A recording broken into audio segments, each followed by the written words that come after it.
2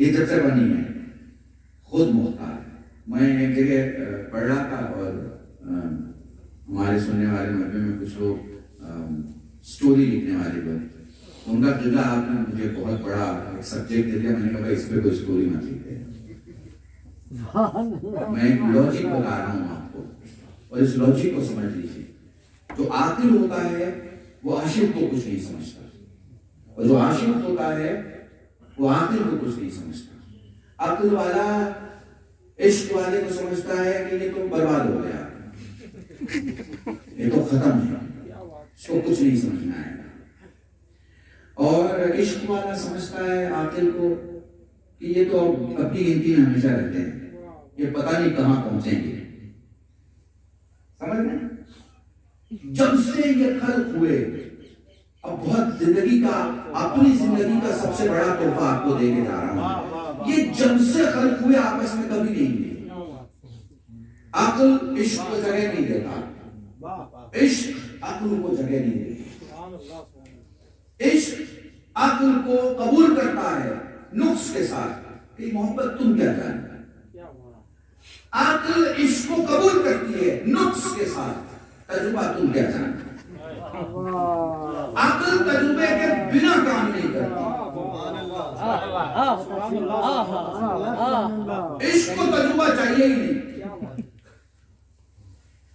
وہ تجربے میں بلیو ہی نہیں کرتا. آپ بات سمجھ رہے ہیں؟ بہت کم الفاظ میں، مگر بشریت کے وجود میں یہ دونوں اپنے عروج پر اگر کسی ایک جسم میں جمع ہوئے تو وہ حسین ہے.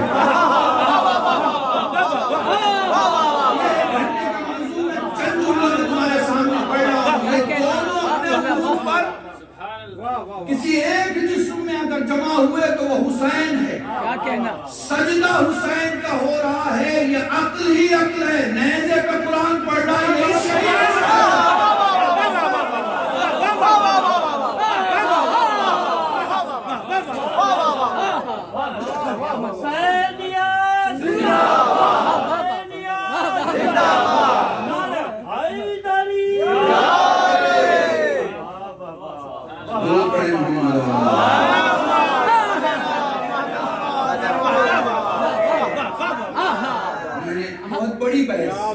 ڈیڑھ گھنٹے کی بحث کو میں نے کم کر کے اور چند لفظوں میں آپ کو سنا. یاد رکھیے یہ جو سبحان ربی الاعلی، جب جسم میں اتنے تیر جا چکے ہیں کہ اس کی تعداد بتانا منع ہے، کیونکہ وہ سچ ہو ہی نہیں سکتا جو تعداد آپ بتا رہے ہیں. تعداد تو حسین کے جسم پر تیروں کی اتنی ہے کہ بیٹا نہیں پہچان پا رہا ہے باپ کو. اس سے آپ انداز لگائیے کتنی تیر ہے. عالم خواب میں خطیب سے کہا، رسول خدا خواب میں تھے، کہا میرے حسین کے جسم کے تیروں کی تعداد نہ بیان. یہ ہمارے یہاں 1900 میں ضرور تنے چاک چاک پر یہ جو کہا گیا ہے، یہ صرف سمجھنے کے لیے کہ یہ ابتدا ہے کہ کم سے کم، اس سے نیچے کی تو کوئی گفتگو ہی نہیں ہے، یہ کم سے کم ہے، اور زیادہ سے زیادہ تو آپ سمجھ ہی نہیں سکتے. تو یہ جو جسم میں تیر چبھے ہوئے ہیں اور حسین کہہ رہے ہیں سبحان ربی الاعلی، یہ جو زمین کربلا، علامہ حافظ کی بات حسین کو سناؤں آپ کو. وہ فرماتے حسین سجدے میں سر رکھنا چاہ رہے ہیں اور حسین دیکھ رہے ہیں کہ زمین کربلا بلند ہو رہی ہے. پوچھا زمین کربلا تو کیوں بلند ہو رہی ہے؟ یہ میرے مولا زینب پکار رہی ہے.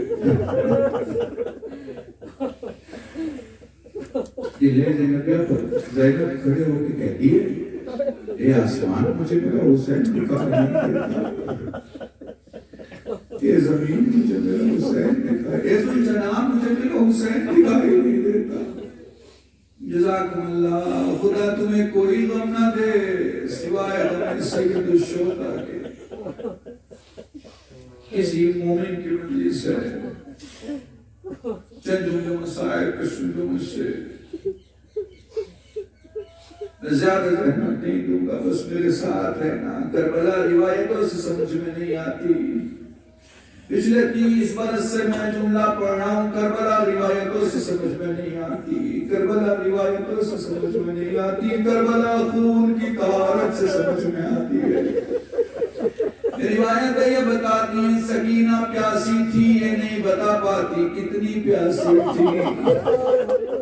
روایتیں یہ بتاتی ہیں زینب کو تازیہ آنے لگے، یہ نہیں بتا پاتی کتنے تازیہ آنے لگے۔ جزاکم اللہ۔ روایتیں یہ بتاتی ہیں سید سجاد کی پیٹھ زخمی تھی، یہ نہیں بتا پاتی کتنی زخمی تھی۔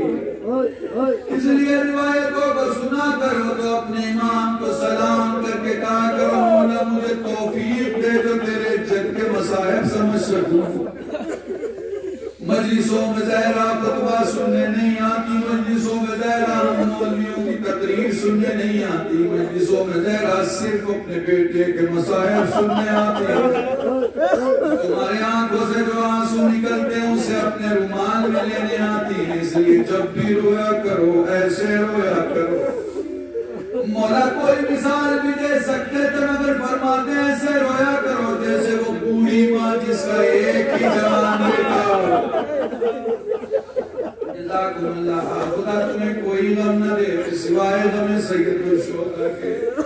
میں بڑے آیام آرام سے مسائل پڑھوں گا، آرام سے سننا تاکہ سمجھ سکو حسین پر کیا گزری، حسین پر کیا گزری اس وقت جب حبیب کو خدا حافظ کا، اور حسین پر کیا گزری جب وہب کو، حسین پر کیا گزری جب قاسم کے لاشوں کے ٹکڑے اٹھائے، اور حسین پر کیا گزری جب اکبر کے سینے سے برچی کا پھل نکلا۔ چند جملے سن لو مجھ سے۔ حسین کسی ایک شہید کے زمین پر آنے کے بعد کچھ اس طرح چلے، کبھی دائیں جاتے تھے کبھی بائیں جاتے تھے، زبان پہ تھا علی علی علی۔ حمید کہتا ہے حسین کس علی کو پکار رہے ہو، اپنے بابا علی کو یا اپنے بیٹے علی کو؟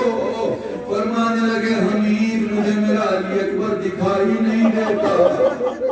حسین گرتے تھے اٹھتے تھے، اٹھ کے گرتے تھے گر کے چلتے تھے، کبھی گھٹنیوں کا بل کبھی کونیوں کا بل، کبھی کھڑے ہو کے کبھی لڑکھڑا کے اپنے بیٹے علی اکبر کے پاس پہنچے۔ عرب میں اصول یہ ہے کہ سلام دونوں ہاتھوں سے کیا جاتا ہے۔ 18 برس میں پہلی مرتبہ جوان بیٹے نے ایک ہاتھ اٹھایا دوسرا نہ اٹھایا۔ سوال کیا میرے لال یہ سینے پہ کیا ہے؟ بابا نہ پوچھ میرے لال بتا۔ ظالم نے برچھی سے حملہ کیا، میرے لال ذرا ہاتھوں کو ہٹا لیا۔ اکبر نے دھیرے سے ہاتھ ہٹایا، مجھے نہیں پتا ہے کہ باپ پر کیسی بیتی۔ زمین پہ بیٹھے آستینیں سمیٹ کے جملے پڑھ رہا ہوں، سمجھنا تمہیں ہوگا۔ اپنی انگلیوں کو برچھی کی علی میں پیوست کیا۔ حسین نے پہلے ایسے سمجھنے اگر چھری میرے ہاتھوں کے بیچوں بیچ لگی اور آپ چھری کے کونے کو پکڑیں گے تو میرا پورا ہاتھ ہلے گا۔ بالکل اسی طرح جیسے ہی برچھی کی علی میں انگلیاں پیوست کی، حسین کو لگا میرا علی اکبر کانپ رہا ہے۔ حسین نے ہاتھ ہٹا دیا، تھوڑی دیر کے بعد پھر انگلیاں رکھی، پھر ہاتھ ہٹا دیا، پھر انگلیاں رکھی۔ جیسے حسین نے ہاتھ ہٹانا چاہا، علی اکبر نے کانپتے ہوئے ہاتھ اوپر بلند کیے، بابا کے سر پہ رکھے گا بابا تیرا علی اکبر نہیں کانپ رہا، کربلا ہل رہی ہے۔ بابا برچھی کھینچ لے، میں نہیں ہل رہا، کربلا ہل رہی ہے۔ حسین نے برچھی کھینچی۔ جزاکم اللہ۔ خدا تمہیں کوئی غم نہ دے سوائے غم سید الشہداء کے۔ اس منزل کو میں کیسے نہ یاد کروں جس منزل میں ایک قاصد ہے جو خط لے کے کھڑا ہے اور حسین ہے جو علی اصغر کو دفن کر کے کھڑے ہیں۔ خط کو پڑھا، پہلا جملہ تھا بابا تجھے صغرا کا سلام ہو۔ دوسرا جملہ تھا بابا جب تو خط پڑھ رہا ہوگا تیری دائیں طرف سے میرا چچا آئے گا، تیری بائیں طرف سے میرا بھائی آئے گا۔ پیشانی کو چوم کے کہنا صغرا یاد بات کر رہی ہے بابا ابھی تو خط کے وسط میں پہنچے گا تب تک خیموں سے گھٹنیوں کے بل چلتا ہوا میرا علی اصغر آئے گا اے بابا زہرا کا سلام کہنا ادب نہیں خط کو قبر علی اصغر پہ رکھ کے کہو میرے لال میری زہرا نے یاد کیا ہے جزاکم اللہ بولو حسین نے ساری قربانی دے دی بولو حسین میدان میں آئے بولو چاروں طرف سے تیر و تبر کی بارش ہوئی بولو میرا مظلوم امام گھوڑے پہ سنبھل نہ سکا زمین پہ حسین آئے ذوالجلال نے طواف کیا کہتا ہے مولا بس اتنا کر کے خود کو میری پیٹھ پہ ڈال دے حسین پوچھتے ہیں ذوالجلال کیا کرے گا مولا تیرے نانا کے روزے پہ لے جاؤں گا تیرے بابا کی قبر پہ لے جاؤں گا تیرے ماں کے مرکز پہ لے جاؤں گا فرمانے لگے ذوالجلال وہ دیکھ میرا نانا موجود ہے وہ دیکھ میرے بابا موجود ہے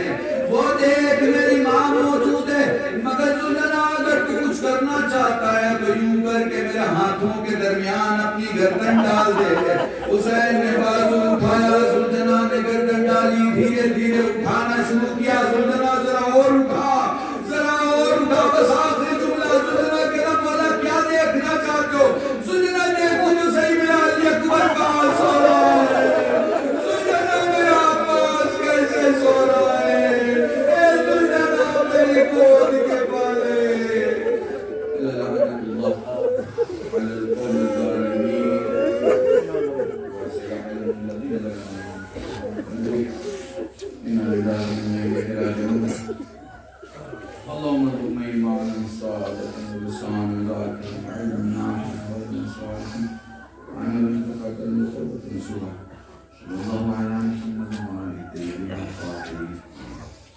بفضلك ورحمتك يا أرحم الراحمين تقدر عنا جبالي وقت ربنا مارك الواسع سجاد استشفاء كلية فرما مرمنا مرمات مغفرت فرما فضل وجہ کے ظہور میں تاجیل فرما سب کو کے ناصر میں شمار فرما گناہوں کو معاف فرما دعا کو قبول فرما ہماری چند رسموں کے بعد ایسا ہمیں شرط قبولیت عطا فرما ربنا تقبل منا انك السميع العليم واحمد محمد وعلى طيبين الطاهرين بفضلك ورحمتك يا ارحم الراحمين جزاك الله نعمة رسول الحمد دين رسول المبارك اخلاص اطلاع فرما کر مرحوم سید علی ظفر ابن مرحوم غلام شبیر صاحب